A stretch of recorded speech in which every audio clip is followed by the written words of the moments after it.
in 2022. Ed, it's good to see you. I hope you're well. Thanks for coming back. Yeah, everything's great. Thank you. Good. 3,600 year-end Piper Sandler. How does your own view compare with something like that?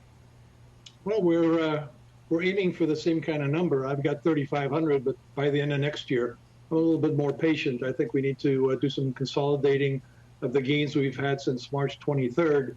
Around March 25th, I said I thought that was the low. I think I said it on your show. And I had a target of 2,900 by the end of this year, and here we are at 2,900.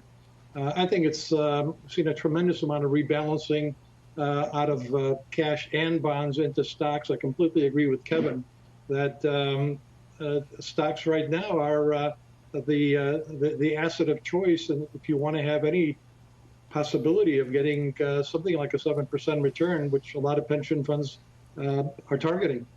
Why isn't all of this too optimistic? I started the show today talking about 20 million job losses from ADP. Right. Yeah, I mean, it's horrible to see the employment numbers. Look, we're getting shockingly bad depression-like economic indicators, but they're not surprisingly bad. We all knew that these numbers were coming once governments decided that they were going to impose social distancing through these lockdowns.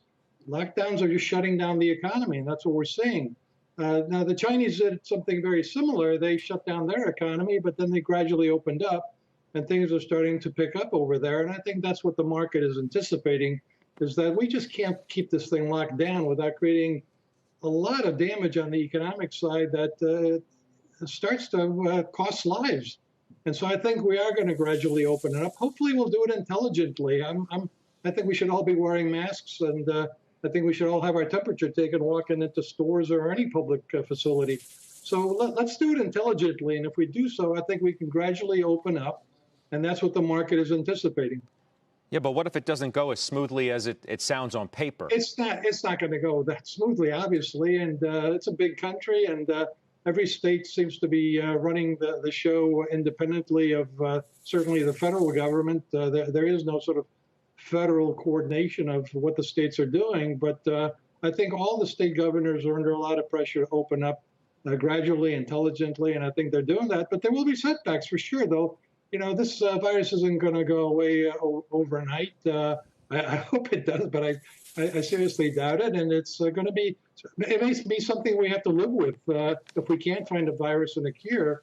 And we've seen South Korea and Taiwan living with it, with masks, with taking temperatures, and hopefully there will be some cures. I just got an email from a fellow in Italy that said that the northern hospitals are using plasma from people who have gotten over the disease, and it's turning out to be a miracle cure for people who are most at risk of dying. So we're going to find something to get over this thing, but economically, we just can't shut this thing down. We must open up the economy. And I think the stock market is basically in that camp. And I agree with Kevin. I mean, don't fight the Fed. I wrote a book recently called Fed Watching for Fun and Profit, if you don't mind me promoting it.